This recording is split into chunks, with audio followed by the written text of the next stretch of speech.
Good morning and a happy Sunday to all of you at home for week 16 of the NFL season.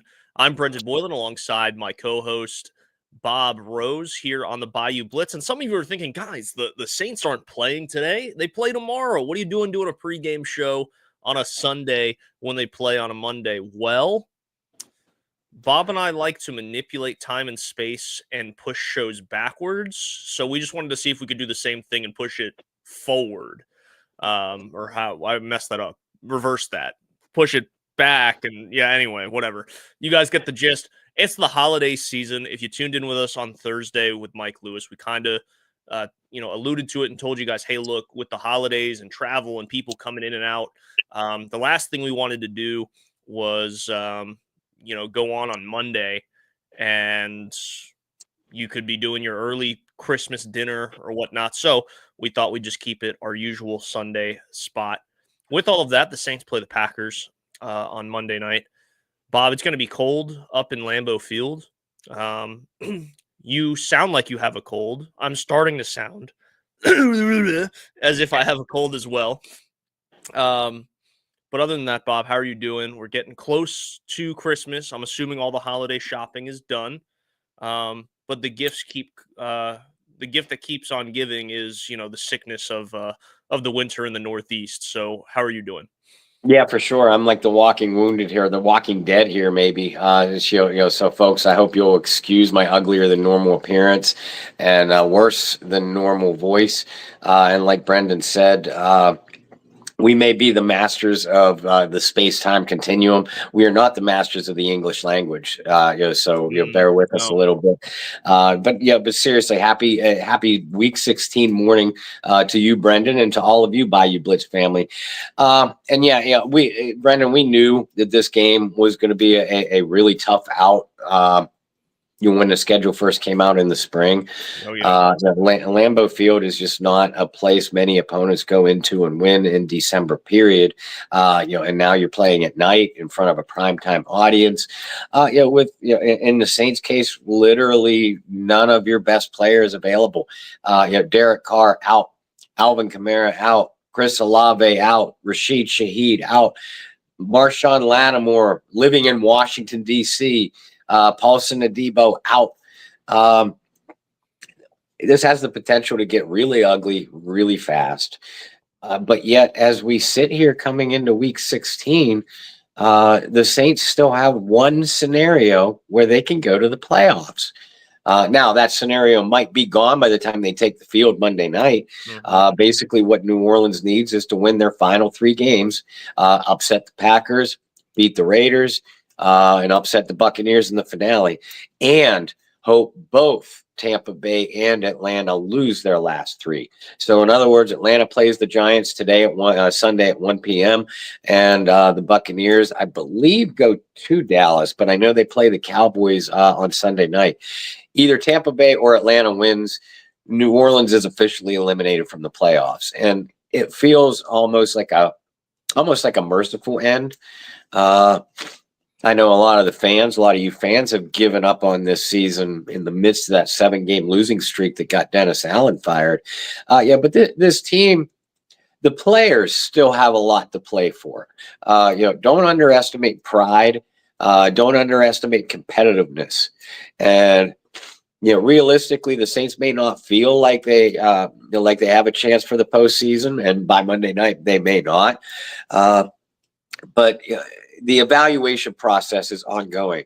That's coaches, that's front office personnel, and that's players on the field. So I'm interested to see what kind of effort and performance that a very shorthanded team, a Saints team, puts out against a good Packers squad. Yeah, absolutely. And Mike Lewis kind of alluded to that on Thursday, right? When we asked him about that, is these guys are fighting for their livelihood, for their NFL lives, whether it be in New Orleans, whether it be somewhere else. And to throw all that on top of that, Darren Rizzi, coaching at this point in the season for his livelihood, whether he's going to be a member of the New Orleans Saints coaching staff, the head coach of the Saints, or end up going somewhere else. And this is a big evaluation by the front office of these players, because when you bring in a new head coach, You're going to have a ton of tape on these guys and go, well, who do you want? Who do you not want? Who fits your schemes? Who doesn't fit your schemes? Who gave up at the end of this year, and who's guns ablazing going into next year. So there's a lot of questions. Whether the Saints make the playoffs or not, let's face facts. I mean, it's a Lloyd Christmas quote at this point. It's so you're telling me there's a chance. There's not much of a chance, but it's going to be interesting to see the rest of the way. But before we continue, I wanted to remind you guys that it is the most wonderful time of the year. Yeah, Christmas is around the corner, but football is about to hit the playoffs, and there's no place. Playoffs? You kidding me? But Underdog is the place to play, especially in the playoffs, if you're a sports fan looking to win money while watching sports. With over 5 million happy players and $2 billion won, Underdog makes it fun and easy to win cash in and on all of your favorite athletes' performances. Think Kendre Miller. Will he rack up higher than 13.5 rushing attempts on Monday night? Or will Spencer Rattler throw higher than half a passing touchdown? Will he essentially throw a passing touchdown, or will he not? You can cook up entries like that for a shot to win real cash prizes all football season long. Underdog's available in 33 states, including California, Texas, and Georgia.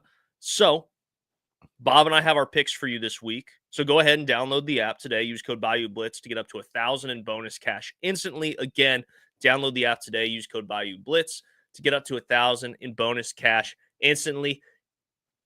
Bob and I, we both really liked our picks this week, especially this week.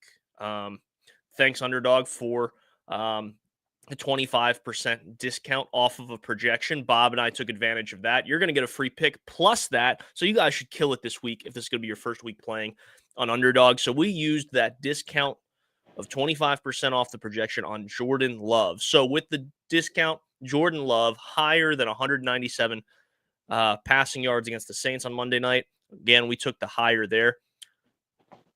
Big change in Atlanta. We don't want to jump too much into it. This is a Saints show, but big change in Atlanta. It looks like Kirk Cousins is going to be on his way out after one season after signing that massive contract. It's officially Michael Penix's season. And we took the higher for Michael Penix. He's going to get higher than 7.5 rushing yards today. Look, you can't get any less mobile than Kirk Cousins was this year. So hopefully Michael Penix is a little bit more mobile. And he's playing a Giants defense that struggled a lot this year. And in terms of Saints guys, we took Kendre Miller higher than 13.5 rushing attempts on Monday night. He had 9 last week and 10 the week before that, and that was while splitting a backfield. He should be the feature back, the premier guy on Monday. So we took the higher there. We like that. And finally, Spencer Rattler. We don't know what to expect out of Spencer Rattler. When you look at the numbers, they're not really pretty. He's only had one game that he's played where he's surpassed 150 passing yards. He's thrown 1 touchdown in 2 out of the 4 games that he's played in, including last week in Washington. So Bob and I took what I've always thought is a fun one. Fantasy football's fun. This is where all of the sports gambling and online stuff kind of started, was with fantasy football in a sense. So why not pick fantasy points? We're going to take Spencer Rattler higher than 11.15 fantasy points. Hey, maybe Spencer surprises us and gets in with a rushing touchdown. That would certainly help our projection there. So those are our picks. We will send those out here as soon as we get off the air. We're going to keep it short today because we're both sounding a little, what would Bob say? Walking Dead-like. We're like zombies here as we're trying to, pass the finish line for 2024. Bob, the Saints are trying to get over that finish line as well, one way or another. You mentioned they're playing the Packers, Lambeau Field in December at night. It's going to be freezing cold. I'm sure some of you saw what Spencer Rattler was saying, practicing play calls at a freezer this week to kind of simulate that cold. Bob, when you go into a game like this without your best players late in the season, you still got a lot to play for in terms of pride and jobs and this and that. How can the Saints pull off what I would think is a pretty big upset over the Green Bay Packers at Lambeau on Monday night? Yeah, it would be an upset, and really, what you have to do if you're the Saints is simplify the game, make it into a brawl, and then hope, that you could spark the emotion of your players, especially your leaders, and just making a good old fashioned slugfest. Take them into the trenches, or as the saying goes, behind the woodshed, and the better man wins. Otherwise, if you get into a game, where you're going to need your big guns, a shootout, skill position, try to out athlete them. All your best players are on the sidelines, especially on offense. So that's not a scenario that's going to spell out a win. So like I said, you have to simplify it. Kendre Miller, who's shown us some good things when he's stayed onto the field. Well, he's going to be your featured back on Monday night. And of all the injuries the Saints are dealing with, they have their starting five offensive linemen together for the third week in a row. After being without them for 9 weeks of the year. So that scenario kind of plays out. Now the Green Bay Packers are a very good defense, especially against the run. So it's almost. I'm not going to say your running game is a strength with Alvin Kamara on the sidelines, but it's your best hope of winning. And now you're going up against the strength of the Green Bay defense. But this is a man-on-man showdown now. That's what happens when it's running game versus run defense, and may the better man win. That's where the Saints stand a chance over there. Now on defense, New Orleans quietly, and I'm writing a piece about it now. If I don't die before Sunday evening, the New Orleans defensive line and front seven in particular has been playing noticeably better, in my opinion, since the firing of Dennis Allen and the exodus of Todd Grantham. Now maybe those two things are related, maybe they're not. But the point is, Brian Bresee is playing like a beast. Chase Young is playing like the man, the guy we thought he'd be when hoped he'd be when the Saints signed him. And Carl Granderson has been playing some outstanding football. And oh, by the way, Cam Jordan is showing he ain't done yet either, as is Demario Davis. So if you could create some chaos, along that line of scrimmage and in the Packers backfield.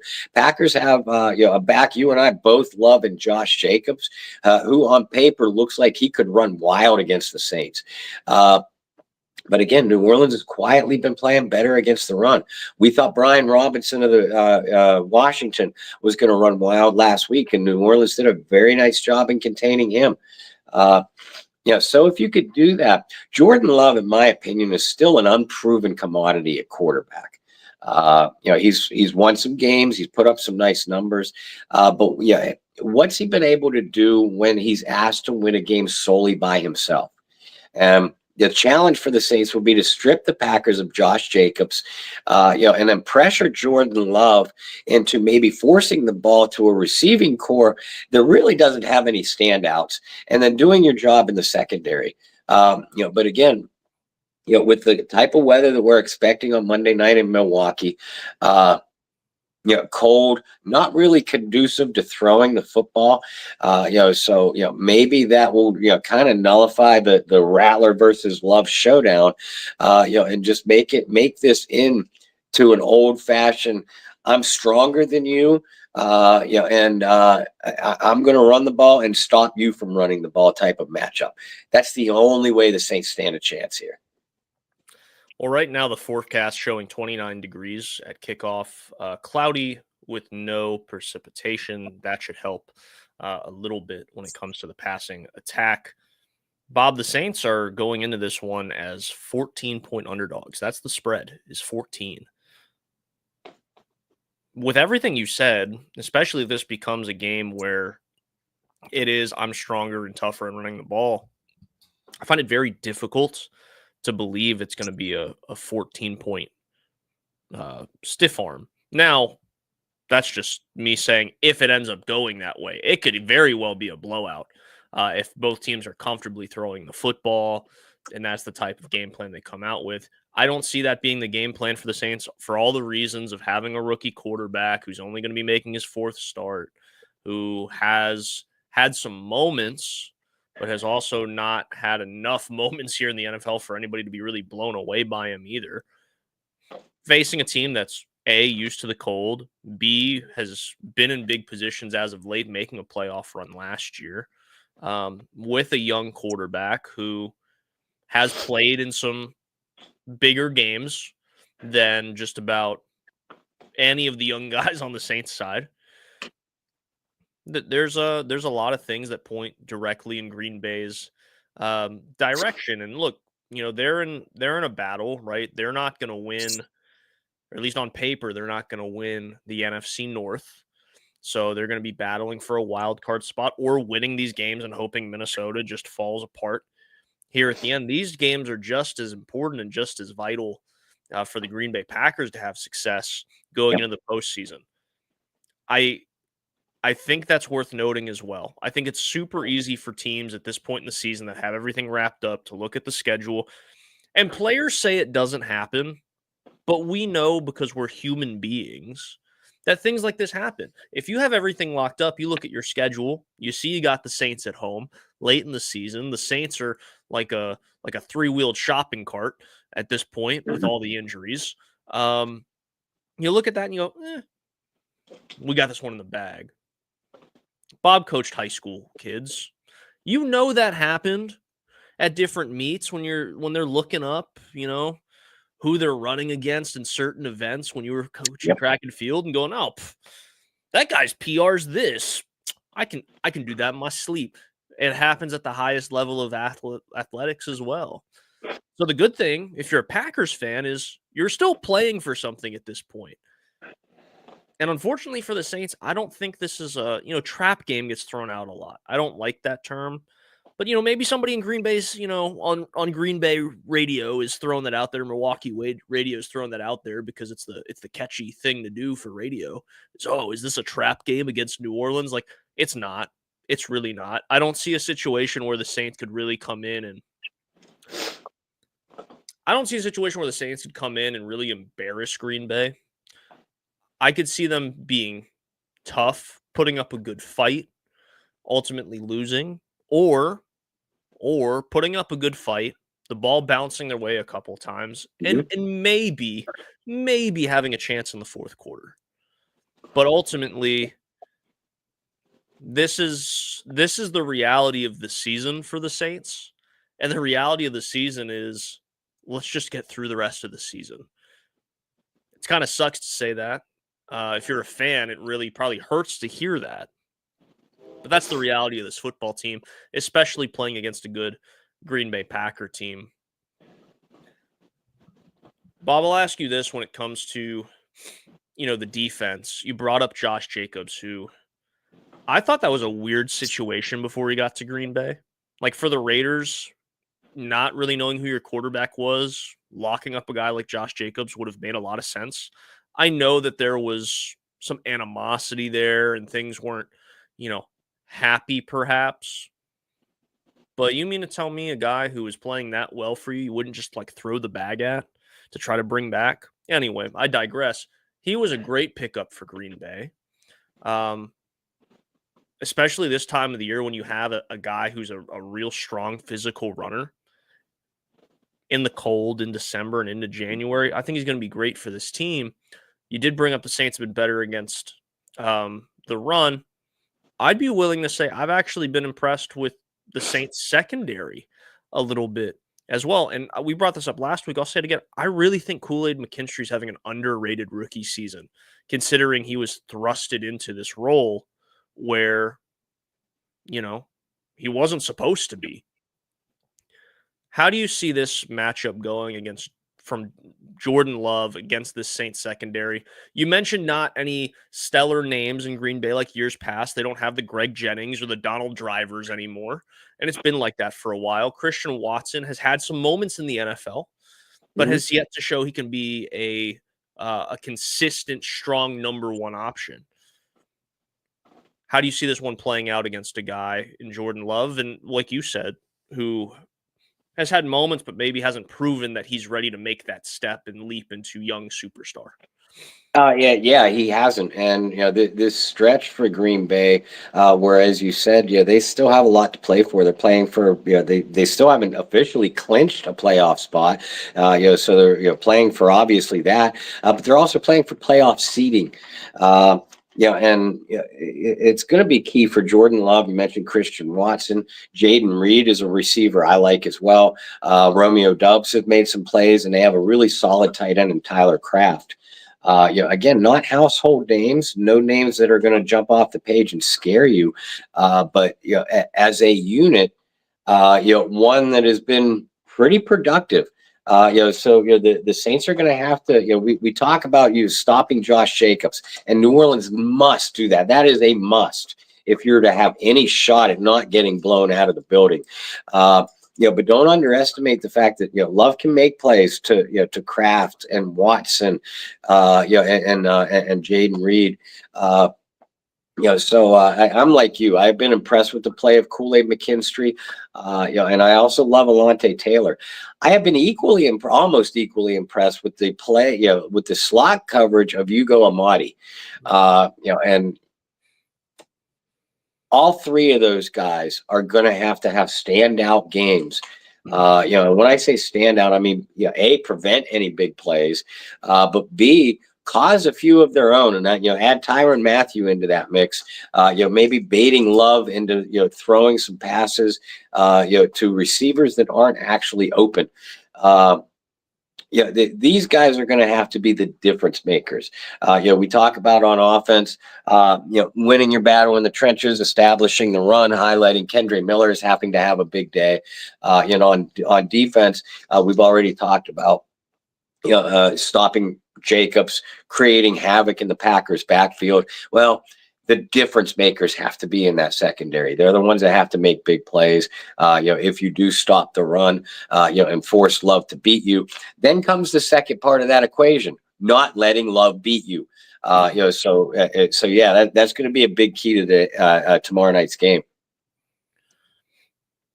And finally, before we get into score predictions, I'll ask you on the flip side for the Saints and their offense, facing some talented members of the Green Bay secondary, if they play. Jair Alexander questionable. But ultimately, for the Saints passing attack, we've talked so much about the lack of wide receivers. Now you have the lack of receivers going back to Spencer Rattler at quarterback. Is there a way you see this Saints passing attack having any success against Green Bay? Yeah, I do. Now, Rattler's going to have to really step up, obviously. Valdez-Scantling, who missed a couple days of practice this week because of illness, looks like he's going to be a go. We'll find out his status for sure later in the day. So, stay tuned to us. John Hendricks and myself over at the Saints News Network will be on top of that. But the tight ends, too. Foster Moreau has been playing really, really well. And Juwan Johnson, who we both like, we're just frustrated with his consistency. Juwan is certainly capable of making some plays, in the middle of the field.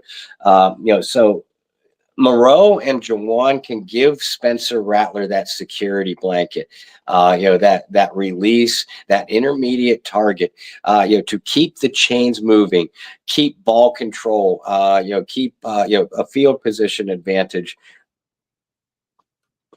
So I do think the underrated X factors of this game are the two tight ends, Foster Moreau and Juwan Johnson. And Kendre Miller is no Alvin Kamara when it comes to receiving ability, but he is an underrated receiver. I love Kendre Miller on those wheel routes. He's not going to be the screen target that Kamara is. Not that this team throws a lot of screens anymore, but you get Kendre isolated on a linebacker and that on a wheel route coming out of the backfield. I'm going to like my odds for that every single time. So maybe look for a few of those. Now, people underestimate how precise those throws have to be for a wheel route to work. So Rattler is going to have to be accurate. And not force any throws into coverage, accurate on passes like we just mentioned, and whether it's Valdez Scantling deep Moreau, Johnson over the middle. Give your receivers a chance to run and make plays after the catch. That is of equal importance, as to not throwing the ball into double and triple coverage. Is give your guys a chance to make plays. I think we took for granted how accurate Drew Brees was to an extent because he made all those wheel routes look so easy, just dropping it in the breadbasket, right? All right, Bob, final score predictions. Like I said, I could see this going multiple ways, and maybe it's fair to give multiple score predictions because it could be bad and ugly early. For myself, I do think because of the weather, I do think because both teams have something to play for, that it's going to be closer than the 14-point spread. I think the Saints cover the spread, which we'll see how wrong I am on Monday night, right? But I do think the Saints cover the spread. I think the final score of this game, I think it's going to be low scoring, particularly because of the weather and the fact that the Saints have not proven to me that they can actually score consistently. I'm going to take this one 24-14, Green Bay over New Orleans. Saints cover. I'm on the opposite side of the spectrum here. I do really like the way the defense, especially the defensive front for the Saints, have been playing lately.